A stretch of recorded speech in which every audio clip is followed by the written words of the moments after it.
श्री राधा वल्लभ लाल की जय हो। श्री हरवंश महाप्रभु की जय हो। गुरु जी महाराज की जय हो। सभी रसकन की जय हो। आज श्री नारद भक्ति सूत्र को ये 84वां और अंतिम सूत्र है। बड़ी मन में इच्छा ही कि ये सूत्र हो तो जाके साथ में बढ़िया सो उत्सव हो, खूब प्रसाद पानी हो और सभी रसिक जाको आनंद ले सकें। और ये इच्छा पूर्ण करते हुए प्रभु ने ही एक हमारा ये कार्यक्रम निर्धारित किया है अहमदाबाद में 14 अक्टूबर को, ये सन 2021 में। अब अगर वो कार्यक्रम होगा तो हम सोचेंगे कि ये नारद भक्ति सूत्र के समापन पे ही एक बढ़िया सा कार्यक्रम हो रहा है। अब ये अंतिम सूत्र में जो नारद जी ने उपसंहार या महात्म कहते हुए कहा है कि ये सूत्र को पढ़ने का क्या महात्म्य है, वो हम समझने की कोशिश करेंगे। तो सूत्र इस प्रकार है। या इदं नारद प्रोक्तम शिवानुशासनम विश्वसीति श्रद्धते स श्रेष्ठं लभते स श्रेष्ठं लभते इति। देवर्षि नारद द्वारा कहे गए इस कल्याणकारी और शिव जी की आदेश में जो विश्वास एवं श्रद्धा करते हैं वे प्रीतम को पाते हैं, वे प्रीतम को पाते हैं। ये श्रद्धा पूर्वक 2 बार उन्होंने कहा है। स प्रेष्टम लभते स प्रेष्टम लभत इति। इति यानी कि ये सूत्र की समाप्ति का संकेत है। ये 84वां सूत्र है। यह इदम नारद प्रोक्तम, ये देवर्षि नारद द्वारा कहे गए शिवानुशासन, शिव जी के आदेश के अनुसार विश्व स्थिति विश्वास पूर्वक श्रद्धते और श्रद्धा के साथ जो भी इस आदेश को मानेगा उसको प्रीतम प्राप्त होंगे। नारद जी ने ये सूत्र के महात्म्य में कहा है, इसी को हमने पंक्तिबद्ध किया है।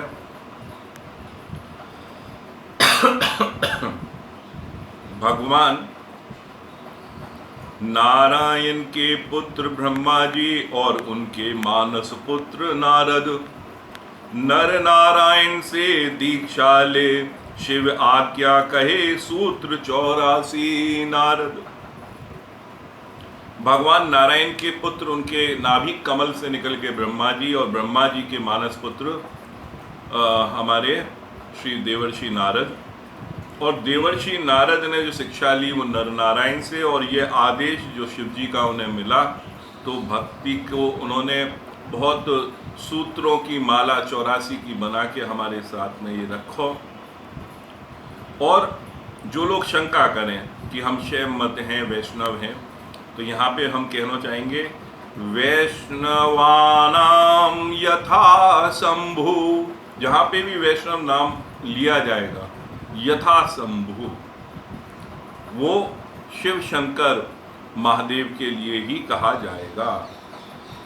आदमी थोड़ी विकलता में रहता है, कभी कभी सोचते हैं, हिंदू धर्म में भी भटकाव की बातें आती हैं लोगों के मन में और उसका विरोधी धर्म और बहुत लोग फ़ायदा भी उठाते हैं। तो अभी कुछ दिन पहले हम गोवर्धन पीठ के शंकराचार्य जी को सुन रहे, तो उन्होंने बहुत अच्छी बात कही कि लोगों को कभी कभी ये हो जावे कि शिव पुराण पढ़ो तो शिव जी बड़े और ब्रह्मा जी और विष्णु जी छोटे हो जाए में वो उनकी आराधना कर पाए। विष्णु पुराण पढ़ो तो विष्णु जी बड़े हो गए। तो इन तीनों का भाई उदरभव कैसे है, कैसे उत्पत्ति है, कौन इनमें बड़ा है। तो उन्होंने इस सनातन धर्म की परंपरा को लेके बहुत बढ़िया बात कही। वह बात आप भी सुनो कि पंच तत्वों से ये शरीर बना है, ये पूरी प्रकृति के अंदर भी यही पंचभूत हैं। तो इसमें सबसे पहले उन्होंने बताया उत्पत्ति जहाँ से होती है वो पृथ्वी है, और उत्पत्ति के साथ ब्रह्मा जी, उनका पालन करने वाले जो पालता है, पाल के लिए जीवन बहुत जरूरी है, जीवन के लिए जल जरूरी है, जल से जीवन। और जब ये समाप्ति की ओर जाता है, यानी कि अग्नि में शरीर को हम देते हैं, अग्नि तत्व संहारक तत्व शिव जी का तत्व है। चौथा तत्व वायु का है, जो वायु शरीर में प्राण वायु के रूप में भी और संचार करती है। वो वायु तत्व को उन्होंने माता शक्ति के रूप में लिया है। और पांचवा तत्व आकाश का है, अनुज्ञा क्या, तो वो तत्व जाता है आकाश का गणेश जी के लिए। तो कहीं पे भी आप शास्त्र पुराण उठाएंगे तो इन्हीं पांचों को लेके इधर उधर आपको समीक्षा मिलेगी। पर पांचों में भी अगर देखा जाए तो ये सृष्टि और लोक हित में ये भगवान द्वारा निर्धारित रूप हैं।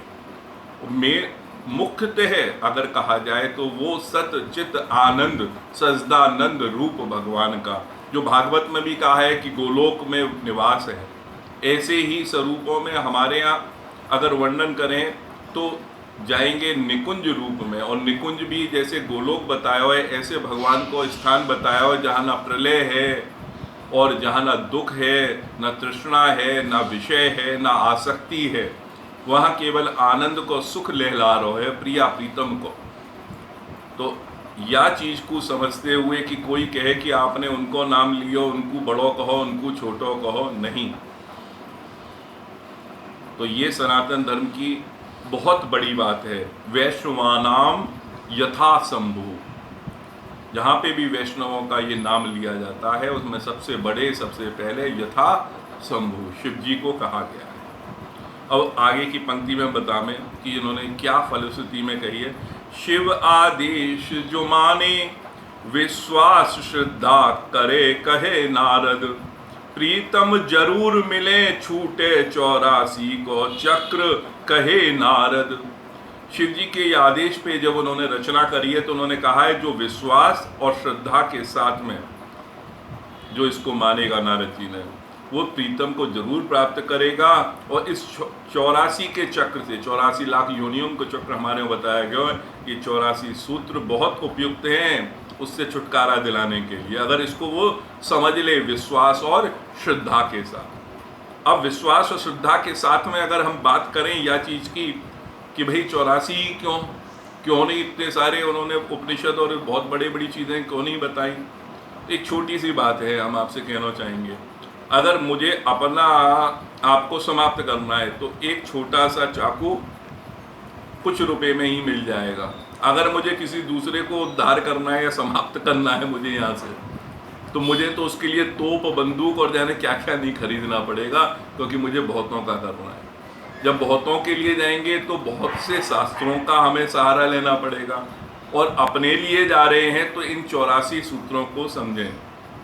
ऐसे ही हमारे यहाँ अगर संप्रदाय में भी देखी जाए तो हित महाप्रभु द्वारा रचित श्री हित 84 जी हैं, और उनमें 84 जो पदन में जो व्यक्ति है अभिव्यक्ति करी गई है वो प्रेम की कहीं तुलना या ठौर नहीं है। ऐसो रस बरस रोए कि एक एक लीला में प्रभु को स्वरूप ऐसो दर्शन होके आवे कि वहाँ में या जीवन के साथ में वो प्रभु दर्शन को जो पर्याय हमारे लिए बहुत दूर दिखे वो बहुत सहज रूप में आवे। ऐसे ही ये 84 सूत्र भी हैं। अब अंतिम पंक्ति में हम कहना चाहेंगे, प्रेम भाव में भीगे भक्ति रस गावे नारद, हित विशाल लाल गुरु हित भजन लाल, हित हरिवंश नाम सुनावे नारद। तो हम यहाँ पे कहना चाहेंगे कि हमारे यहाँ हित महाप्रभु के नाम में ही ये अपने आप में जो नारद जी ने कही है वो पूर्ण रूप से विराजमान वो लोक और वो रचना है। हित हरिवंश नाम हम जब ले में तो वो निकुंज को स्वरूप पूरा प्रकट होवे, और हित हरिवंश की कृपा से ही हमें बड़ो आनंद आयो कि आप सभी के समक्ष हमने नारद जी की बात रखी। और यहाँ पे अगर हम कहना चाहें कि ये रखनी भी चाहिए, रखने में बहुत है। हमारे यहाँ जो पद है चार महावाक्य जो कह गए हैं सब सो हित निष्काम मत, तो वहाँ तन ही राख मन ही राख, इस तरह से तन ही राख सत्संग में मन ही प्रेम रस भेद, तो राख को भी बड़ा अर्थ है। एक व्याख्या है चार महावाक्य की, हमारे परमावा जी के समय की बात है, जो हमारे चाचा जी श्री राजेश लाल जी की आज्ञा से वो पुस्तक छपी है। वहाँ में आवे प्रसंग कि कोई बादशाह के यहाँ कोई उत्सव हो, वहाँ को जन्मदिन हो, तो वहाँ पे बड़े बड़े लोग आए समाज के और उनने बड़े बड़े गिफ्ट उनको उपहार में दिए भाई। और वो उपहार में एक बहुत बड़े फ़कीर आए, उनके मुस्लिम फ़कीर ही है बादशाह के पास, तो उन्होंने सब्जा का फल उन्हें दिया, सब्जा का फूल, सब्जा का फूल देख के सबने कही वाह वाह मात भाई क्या फ़कीर साहब लेके आए हैं। ऐसे ही अपने यहाँ को एक भैया साधु हो जो बहुत बड़ा योगी हो बा समय को, तो वो भी पहुँचो, सबने कही कि बादशाह के पास में, तो वो भभूत लेके और माने दियो, तो उन्हें कही देखो, तो वहाँ के परिचर्या वाले उनने बादशाह को भड़का दियो कि भाई ये तो राख लेके आया आपके लिए, जन्मदिन के दिन में राख लेके आ रहा है, ये ऐसा आदमी है। तो वहीं पे जो बुद्धिजीवी है उनने बातचीत को सुलझाया और कही कि आप देखो उन्होंने क्या दिया, सब जा, यानी कि आपका मान सब जा, प्रतिष्ठा सब जा, आपका स्वास्थ्य सब जा, आपका भविष्य सब जा, यानी कि जो चीज़ें हैं वो जाने के लिए सब जा। और उसी में दूसरे महात्मा ने क्या दिया, आपका मान राख, आपकी प्रतिष्ठा राख, आपका भविष्य राख, यानी कि रखो। और वो कह रहे हैं जाने को, तो कौन की बात अच्छी है? जो महात्मा है वो तो संकेत में ही बताते हैं, उन्होंने अपने फूल से बताया सब चला जाए, सब जा, और इन्होंने बताया सब रखो। आपके जन्मदिन पे ये कह रहे हैं राख देने का मतलब है। तो ये समझ की बात है कि हम उन संतों की वाणियों को, उस आशीर्वाद को किस रूप में लेते हैं और कैसे रखते हैं अपने हृदय में और अंतःकरण में। तो यहाँ पे आज ये नारद भक्ति सूत्र समाप्त हो रहा है। थोड़ा सा हम आपसे कहेंगे, जरूर अपने मन में ये गान करें, जय जय राधा बल्लभ गुरु हरिवंश, जय जय राधा बल्लभ गुरु हरिवंश, श्री वृंदावन श्रीवन चंद, जय जय श्री वृंदावन श्रीवन चंद, जय जय राधा बल्लभ गुरु हरिवंश, जय जय श्री वृंदावन श्री मन चंद। या को आप मनन करें, चिंतन करें, जैसे वृंदावन को सुख और वो लाड़ और वो प्रेम लक्षणा भक्ति, वो भाव प्रफुल्लित हो, अंकुरित हो, और ये नाम को ही प्रभाव होवे कि जैसे आदमी प्रभावित होवे, और प्रभु के नाम में वो रस है कि वो प्रभाव जरूर डालेगा। ऐसी हमारी आशा है। ये 84 सूत्र यहीं समाप्त होंगे।